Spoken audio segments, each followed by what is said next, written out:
Some of you have been to several of my lectures this year. Who has been to maybe out of 12, 10 of them? How about 8? Yeah, about 8. So you learned some things about nutrition. What's the highlight of the year? What was your favorite lecture? Or what did you learn the most at? Mine was the grains. The grains? Okay, the grains. Yeah, the grains are really, really good for us and a really important part of our diet. Grains have a bad reputation. Why do you think grains have a bad reputation? Because of bread. Because of bread, Carbohydrates. carbs. Yeah. When we think about grains, we think about carbs. Okay. But we've also learned that grains are a very important part of our diet for the fiber and for a lot of different vitamins as well as phytochemicals. So grains are very important for us. And one of my upcoming lectures in 2019 is grains are not the enemy or something like that. Carbs are not the enemy. So we'll learn more about carbs at that session. What else have you learned? Anything that you want to implement? Size. Size, okay. Portion size. Portion size, okay. What else? Mine was also reading the nutrition. You know, when you were going to get in the low syrup, and you Yeah. find out there was more in there than Exactly. like the regular one. Regular, That was yeah. kind of eye-opening. So to read labels, yeah, okay, good. That's a really good goal. Yeah. So kind of what I'm getting at is sometimes when we talk about nutrition goals, especially this time of year, what do we automatically talk about? Weight loss. Weight loss. But nutrition goals don't have to be about weight loss. There are other nutrition goals that we can set for ourselves. So we'll get to that in just a few minutes. So let's talk about why we think about goals at the first of the year. Or maybe we won't. Is it on? What do you know, Nancy? There we go. Mike was in here. Okay, nutrition goals. So goal setting, also known as resolutions. According to some research done by the University of Scranton, 45% of Americans make New Year's resolutions. Who's among the 45%? Any of you? Do you make New Year's resolutions? Okay. Not out loud. Just not out loud, okay. I don't either. There you go. So the most popular resolutions are losing weight and getting fit and healthy. So the fit and healthy is a good resolution for all of us, or a good goal. But only 8% of those who make resolutions actually reach their goal. That's not very good, is it? You know, I was preparing for this lecture, and I realized just how many people are just like me. You know, I've always thought, oh no, I make my resolution, I do something for 2 or 3 weeks, and then that's the end of that. And then what happens? How do I feel? Like a failure, yeah. And so I think that making these goals and setting these resolutions for ourselves can be detrimental. So, you know, setting goals we'll look at, can be a good thing for you. So, a history of good intentions. So where did the tradition of setting New Year's resolutions actually come from? How long have we done that? Well, in a Boston newspaper in January 1st of 1813, there was an article that said, "I believe there are multitudes of people accustomed to receive injunctions of New Year's resolutions. With a serious determination of beginning the new year with new resolutions and new behavior, and with the full belief that they shall thus expiate and wipe away all of their former faults." So even in the 19th century, people wanted to start the year fresh. This was in the paper on New Year's Day of 1813. So it's been around a while. And we don't know, it may have been around long before that, but we certainly know that now it's a big thing. I'm already hearing on news shows and things like that about New Year's resolutions, and we're not even to Christmas yet. Okay, the majority of resolutions that people make are about health. So quitting smoking, losing weight, exercising more, drinking less. I'm talking about alcohol, not water. I thought that was funny. Anyway,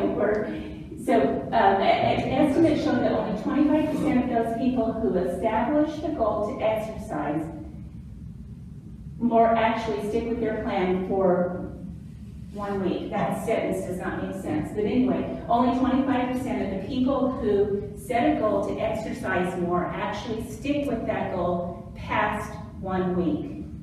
And there's a lot of reasons for that. And we'll talk about that in just a little bit. So let's think about SMART goal setting. I didn't make this up. I found an excellent article about SMART resolutions, actually 2 or 3 different ones. But SMART goals are specific, measurable, achievable or attainable, realistic, and time-based. Does time bound mean the amount per day or the entire period? Both. So SMART goals are specific. Let's talk about what specific is. It's you know what you want to achieve. You know exactly what it is that you want to achieve. You know what will have to happen in order for you to achieve that goal. So it has to be very specific. You have to know what you'll be willing to do to achieve that goal.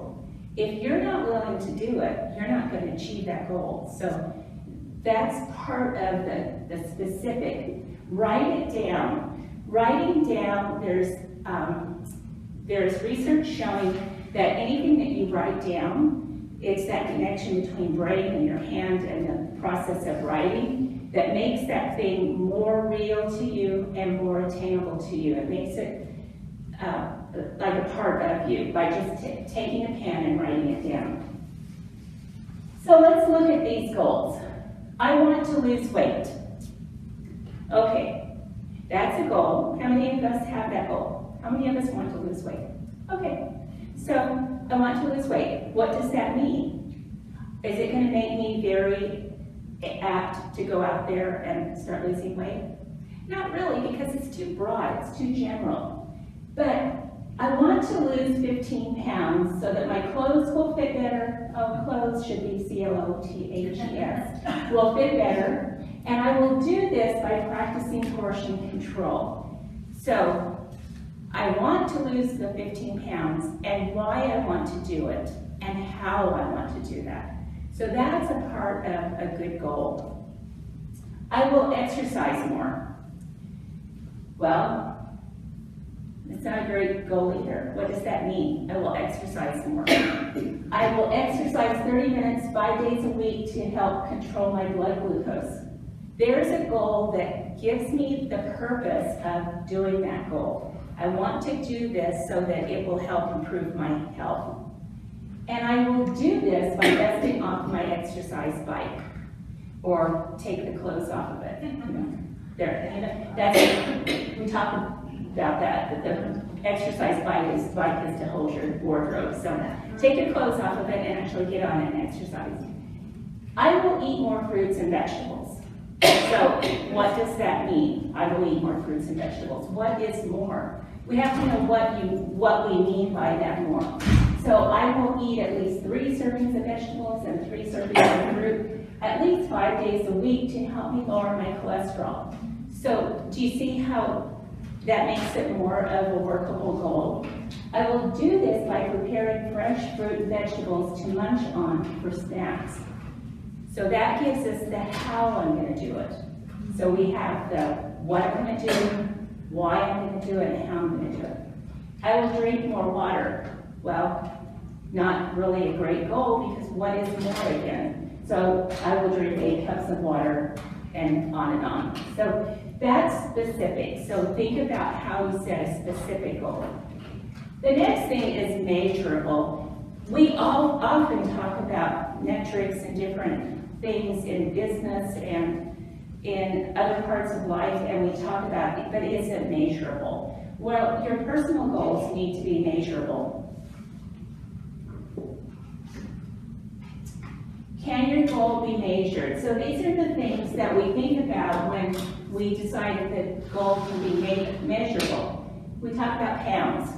Pounds, that's a big thing in measurable when we're talking about losing weight or gaining weight. It's pounds. Calories, we can measure calories. We can count calories.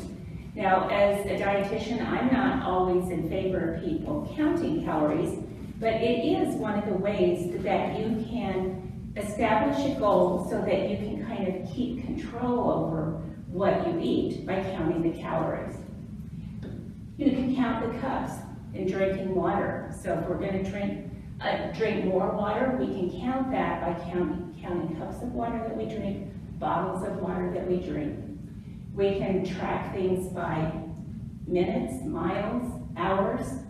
So earlier Tom said that he rides his bike or walks for an hour every day. That's measurable. That's measurable. If he had said, I either ride my bike or walk every day, well, what does that mean? How much do you do it? So things have to be measurable. Measurable goals help you track your progress. So if the goal is measurable, when you get to that little, at the end of the week and you figure out, okay, I walked how many steps, if you keep your steps on Fitbit, or I rode how many miles on my bike, or I golfed 5 days this week. That's how you can celebrate your progress. And then measurable goals can help you determine if you need to make some changes. So let's say that you decided you wanted to eat 1,800 calories a day so that you could lose a pound in a week. Well, if you count your calories religiously and you eat 1,800 calories a day, and if at the end of the month you haven't lost anything, or you've gained a pound, then that shows you that something has to change. You did what you said you were going to do, but it didn't work, and so something has to change. So being measurable can help you know how to change. So what are these, measurable or not? I'd like to lose some weight before my birthday. Well, how much would I like to, when is my birthday? Not very measurable. I would like to lose 10 pounds in the next 6 months. That's the pounds is measurable, and the next 6 months is measurable. So that's a better goal. I want to cut back on my caffeine intake. Okay, I want to cut back. What does that mean? I want to cut back to 2 cups of coffee and 1 glass of iced tea daily. So that makes it gives you how much coffee you're going to drink, how much iced tea you're going to drink, and daily is the, it's not weekly. I could say weekly, I could say whatever. I want to get more sleep. I do, really do. That's a goal of mine. I want to sleep at least 7 hours a night. So see how that's just a better goal, measurable. Achievable. Okay, the A in SMART is achievable, or attainable if you want. So being achievable can help you chart a path that can lead you to your goal. And then how are you going to achieve that goal? How exactly is it going to happen? And we've had a couple of examples that have shown us that already. And what is possible? Really, sometimes we set goals that are just not possible. It's just not going to work. What are you willing to do? Once again, if you're not willing to do it, if you're not willing to get on a bike and ride it, then you shouldn't set that as a goal. You need to figure out something else that you can do so that you can achieve whatever it is you're after. And starting with short-term goals can help you reach long-term goals. So if you say, I'm gonna lose 20 pounds in 2019, you know, that's about a month to just work at losing 20 pounds. So you just set it up that I'm gonna lose 4 pounds a month for the next year, or 3 pounds a month for the next year. So something like that makes it a lot more attainable. So achievable or not? I want to lose 20 pounds before my February birthday. Well, to lose a pound each week, I would have to decrease my calories by 500 every day. So to lose a pound a week, you have to cut your calories back 500 calories a day, because it takes 3,500 calories to equal a pound. So if you look at 500 calories a day times 7 days, that's 3,500 calories. So that's what I would have to do to lose 1 pound a week. My birthday is 8.5 weeks away. This means I would have to lose 2.35 pounds every week. Does that sound attainable? Yeah, because I'm gonna have to cut back by about 1,000 or so calories a day. And really, am I gonna do that? The other way I could do it is by burning 500 calories. So I could cut back by 500 calories, I could burn 500 calories by exercising, but am I really gonna do that? No. Am I going to start, or I am going to start exercising an hour a day? Not a very attainable goal, is it? Because I have a busy schedule. I don't think that I'm gonna start exercising for an hour every day. Tom's schedule is freer than my schedule is. My schedule probably is freer than Nancy's schedule is. But do I really have an hour to exercise every day? So that's probably not going to be an attainable goal for me. What about starting with just a few minutes and gradually building up? So I'm going to start with a goal that says I'm going to start exercising 10 minutes, 3 days a week. That's attainable.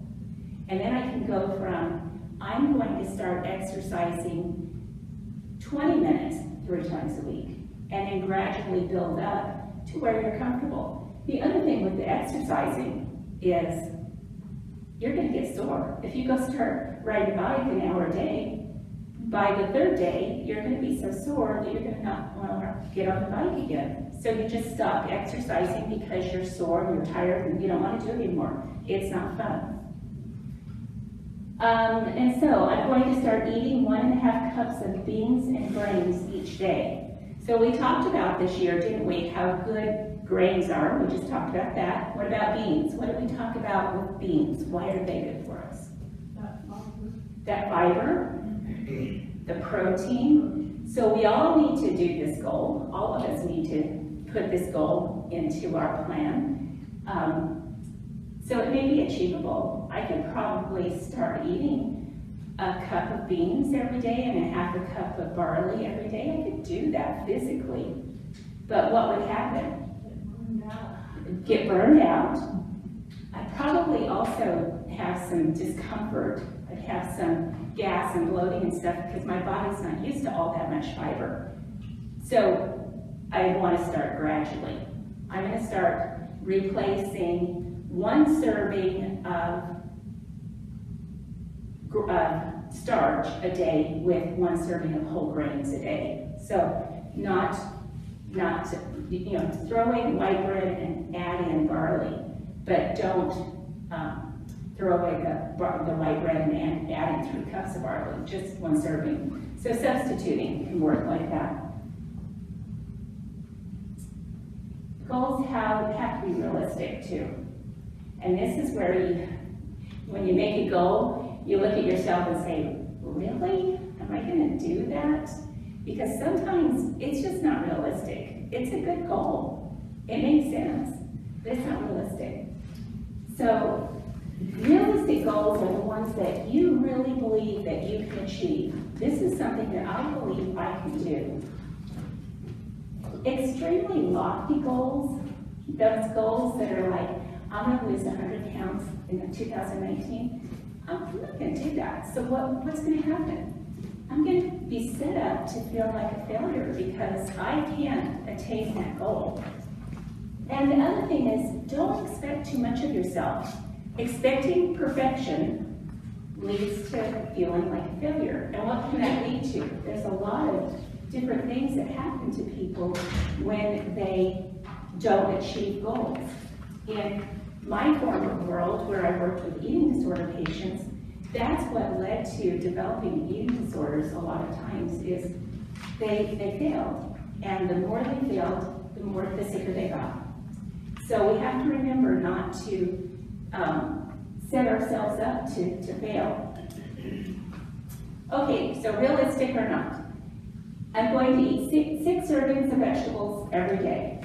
Well, Unrealistic. that's not realistic for some people. If you don't like the taste of very many vegetables, it's not very realistic. For some people, yeah, it might be pretty realistic. For vegetarians, it might be something that they could do. I'm going to stop drinking coffee. Is that really realistic? You know, I've said before, I'm gonna stop drinking so much coffee. But it's not realistic for me. For some people it is, for some people it's not. So if you're a 5-cup-a-day drinker, it's not really realistic. And then I'm never gonna eat chocolate again. Never. All the time. Never said that. Who's kidding who? So remember, it has to be realistic. And then time bound. You can set an end date. That's what time bound is. You need to have an end date to this so that you can go back and evaluate what have I done? What have I accomplished? So you can have a short-term goal and then have a lot of short-term goals that eventually lead to your bigger goal. So let me give you an example. You can say, I am going to eat, in the next year I'm going to start eating more fruits and vegetables, and my absolute goal is 3 servings of each a day. To get started, I'm going to start eating 2 servings of fruit and 1 serving of vegetable a day. So that's for somebody who doesn't eat any fruits and vegetables. And then I'm going to do that for 2 weeks.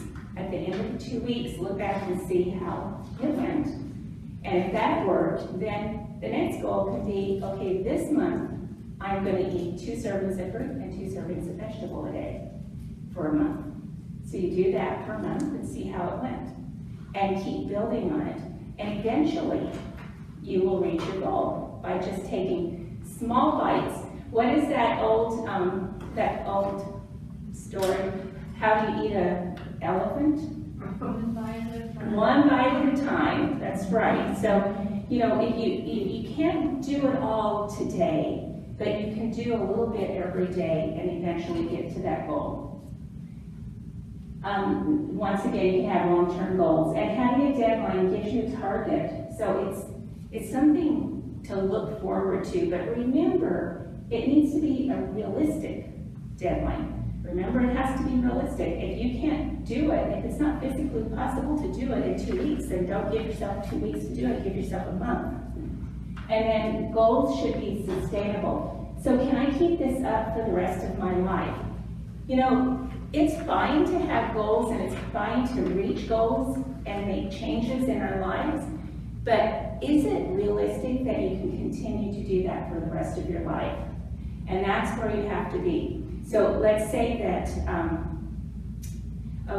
let's say that my brother owns a Rocky Mountain chocolate factory in Prescott. And he always gives me chocolate, and my goal is to never eat chocolate again. Probably not going to reach that goal, and I couldn't sustain it, even if I said, I won't eat chocolate for all of the month of January. Well, I may be able to do that for January, but am I going to keep it up for the rest of my life? So that's another thing that goals need to be, is to be sustainable. these time bound or not? I want to lose 20 pounds. There's no time there, but I want to lose 20 pounds by April 15th. I picked tax day, so why not? I want to eat more vegetables. I want to be eating 3 servings of vegetable each day before March 1st. That's a goal. And then I want to walk 2 miles a day. I want to work up to walking 2 miles a day by March 14th. So it gives it more meat, if you will. Makes the goal mean more. Okay, so SMART nutrition goals. Once again, nutrition goals don't have to be about weight loss. That's not the only reason that we want to eat a nutritious diet, is so that we can lose weight. There's a lot more to it, and I hope that you've learned some of that this year in the classes that I presented. Eating more fruits and vegetables is a good goal, because as we've learned, fruits and vegetables contain a lot of fiber, a lot of vitamins, a lot of biochemicals. So eating fruits and vegetables, if you don't eat them now, can be a really good goal. Drinking fewer caffeinated beverages. Caffeine affects blood pressure. If you have blood pressure issues, then it might be a good goal to start reducing the caffeine that you take. Drinking more water. Remember, that helps us prevent dehydration. You know, we see so many elderly people in our emergency room, and they come in dehydrated. It's a really common occurrence. And so drinking more water really helps, especially in our dry air zone. It helps us prevent dehydration.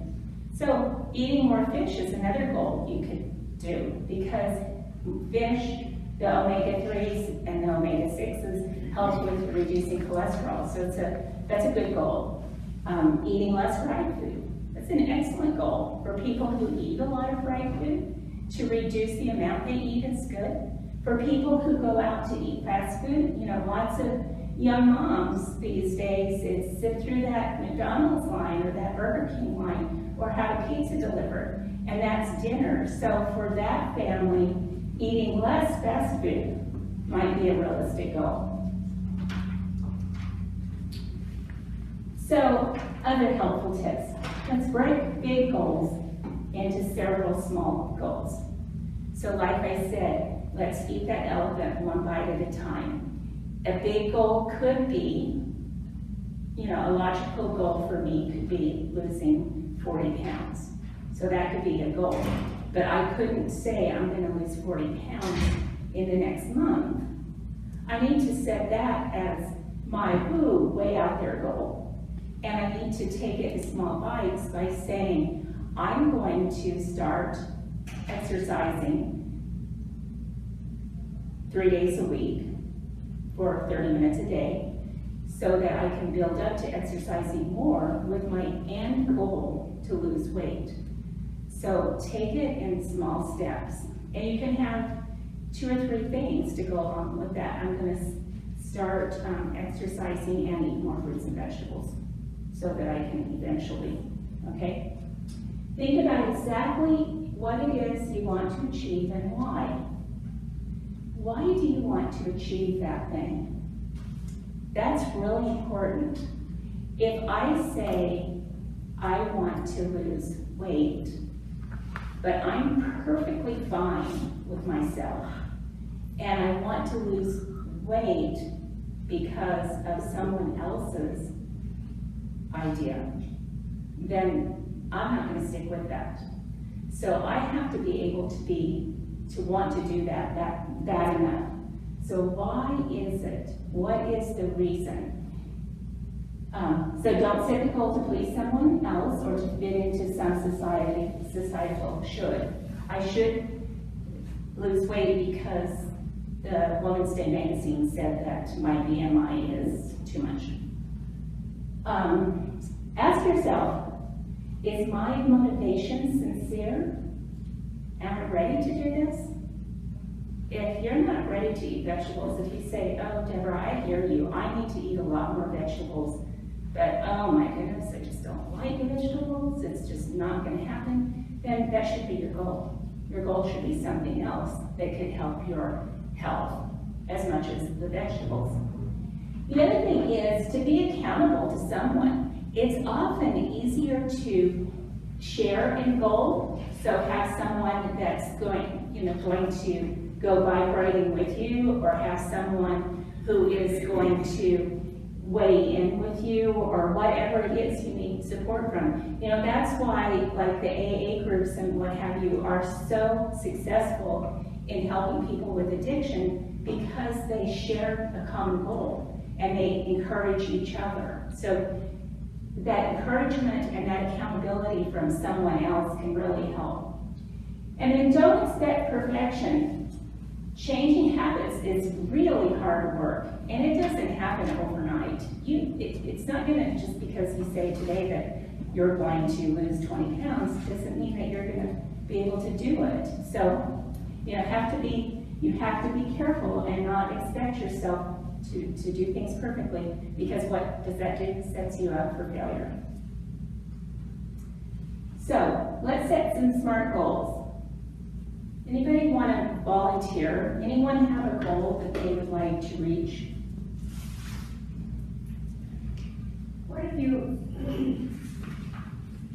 like me, I don't particularly like to be around or sitting in groups so much to talk. What if you put where it says here, be accountable to someone, a friend, a cause, a group, or what about a diary?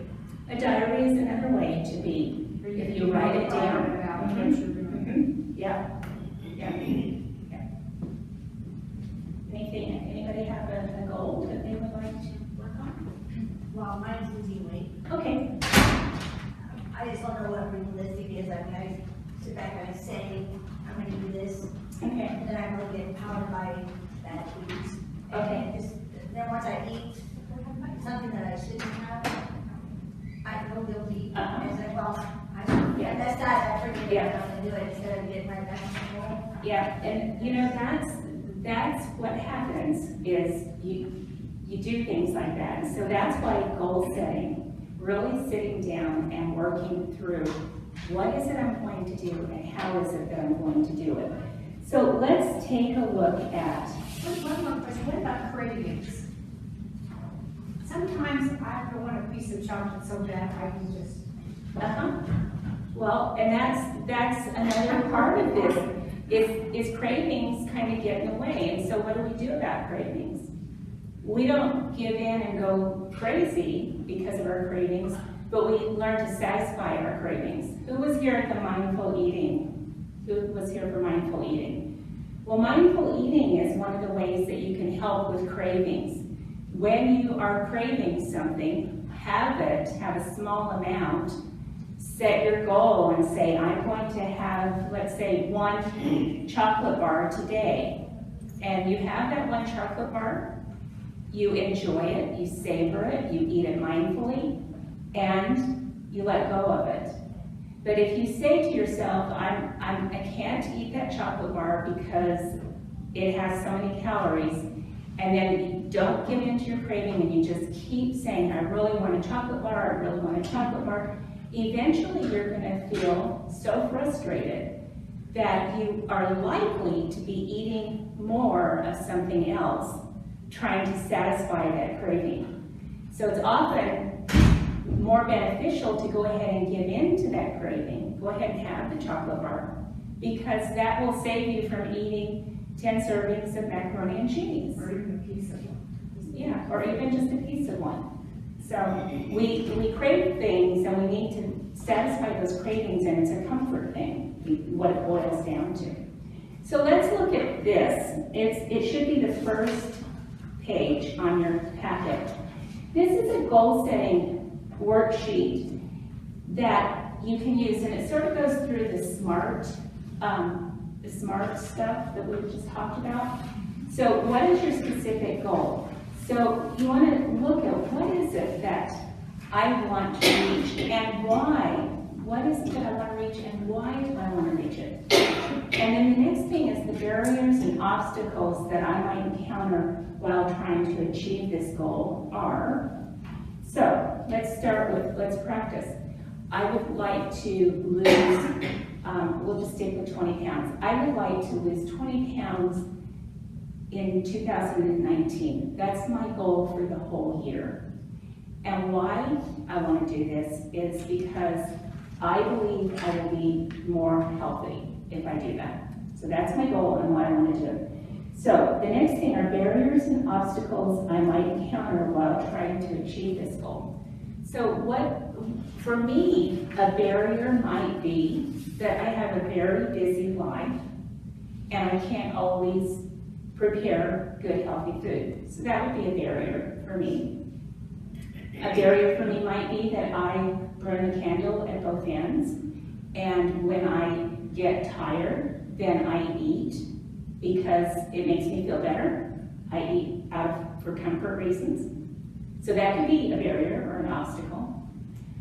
So think about the things that could get in your way. If, let's say you say your goal is going to be to lose 4 pounds between January 1st and March 31st. So that's your goal. And then you have 2 daughters that both sell Girl Scout cookies. Is that realistic? So you know that you're going to sell cookies and you're going to have them all over the house. And so that would be an obstacle, okay? I will overcome my barriers and obstacles by, so for me, for my example, I will overcome the obstacle of being so busy by resigning from a committee and spending that time cooking. Or I will overcome that obstacle by, instead of on Saturday afternoon watching a movie, get myself up and do some meal prep so that when I get home during the week, I can make a healthier meal for dinner. So those are the kinds of things you think about. Because you've thought about your obstacles and now you're going to think about what is it that I can do to overcome that obstacle. And then how is the goal measurable? So my goal is measurable because I want to lose 20 pounds, that's measurable, in the year 2019. So that's measurable. And then how is this goal attainable?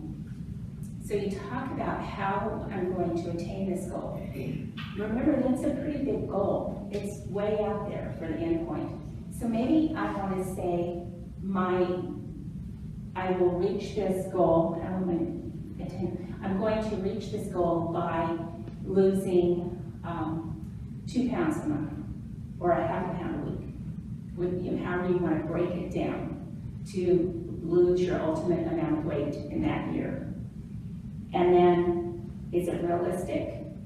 Well, talk to yourself. Is this realistic? Do I think I can really, on Saturday afternoon, do some meal prep?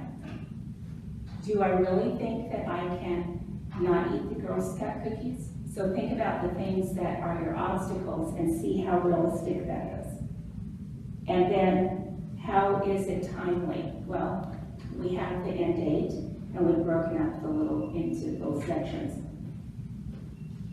So that's just kind of a tool. You can do this however you want. You can take your pink handout and just go through the slides and figure out what your goals are, things like that. On the back of this, so Tom and I were talking earlier, and Tom has an app on his computer that he can track calories and what have you with. There are a lot of online things that you can use. The myplate.gov has a really good tracker that if you like computers and like to do stuff in that, our smart watches or our Fitbits have apps that you can use. So you can use all of that technology if you want, but you also can use just a piece of paper if you are more comfortable writing down. And remember I said earlier that there's a lot of research out there that says actually writing it down, putting pen to paper, really helps connect you with that. So you could use something like this to say what your goal was for today. So, you can do it down to one day at a time. You can say my health goal for today is to eat 3 servings of fruit and vegetables, walk for 15 minutes, and do an hour's worth of food prep. So that would be a really good goal. Then you could see what you ate to see if you've got your vegetables in, and then see how you did for that day. So this is just a tool. This handout talks about making changes. And it talks a little bit more about what we've just been talking about, but over on the, let's see, the right-hand column is small changes that make a big difference. So we talked about one of the goals that we can do is drinking more water. So we could do that by replacing soda with water. So if you're a soda drinker, one of your goals can be, I'm going to drink more water by drinking 1 glass of water instead of the soda that I usually drink. Or if you want to cut back on caffeine, it can be, I want to drink 1 glass of water instead of the cup of coffee that I would drink. Okay. Increase fruit and vegetable consumption. Find a way to be active on most days. So maybe it's not about exercising, but maybe it's about, for me, one thing I could do, or Nancy could do, we could walk around the hospital more. We could say, a goal could be for me, get up and walk to the kitchen way and back once an hour. That would add about 1,000 steps for me. So it doesn't have to be a big deal. Just walk back to the kitchen and back. And that's a good goal. So being more active can just be something small like that. Some people are using stand-up desks. So they have this really nifty little thing that it's on their desk, and they have the computer will have you on it. They can sit on a chair and do it, or they can pull it up and it goes up and down real easy. And it's because there's research out there that says standing and working burns more calories, it's better for your back than sitting. There's a lot of different things that make it better for you. So why not stand for half of the day and sit for the rest of it? So just those little goals like that. Eat fruit for dessert. So if you're a dessert person, if you always have dessert for dinner, instead of having dessert every night, replace dessert 4 nights a week with fruit. So that's, I'm working with a young person right now that wasn't eating any fruits and vegetables, and that's one of the goals, is to eat more fruits and vegetables. And this has been really good for her because she's able to eat fruit for dessert. She likes it, so that takes the place of some of the other stuff that she would be eating. So there's some things there for you. Here's 7 simple steps to save over 500,000 calories per year. What did I tell you about how many calories does it take to lose, reducing calories, how many to lose a pound in 7 days? 3,500, so 500 a day. So this will give you some just fun little ways that you can reduce your calories. Just some fun little things, like eating a balanced breakfast, because what does that keep us from doing is going through McDonald's and getting that sausage biscuit that is so darn good. But do you know how many calories are in that thing? I don't want to know, because I just don't want to know, among other things that are in it. So this gives you some easy ways to make some changes. And then this is a little New Year's resolution calendar, so something to do each month of the year. Once again, another tool, My Food Diary, is another tool that you can use that helps you know what you ate at each meal. And this does 7 days on one sheet, so you only have to have one of these. And you can kind of, if you want to eat more fruits and vegetables or more grains, and that's your goal, you don't have to put down everything that you ate. Maybe you just write down what you ate that was on your goal list. You don't have to, you can use it any way you want to. And maybe make some notes that I really liked the oatmeal that I ate today, or I really liked the way I prepared that barley. Just another, I just like to give you pretty things, so another thing on the back of that. And then this one, I like this one a lot. This is tracking your progress, and then this goes for a week and would be really easy to keep. This is much like what Tom uses that's online, and you can find similar things online. But to write down what your health goal is, and then Monday through Saturday, or through Sunday, what did I do today to reach that goal? How do I feel about that? So this can help you kind of keep track. Like Joel was saying earlier, it's kind of like a diary. So writing it down, and this can help keep you accountable to something. You're going to stay accountable to yourself by writing it down and by looking back at the end of the week and saying, how do I feel about all this? So a real good way to be accountable. Okay, that's all the papers I have and all the information I have to give you right now.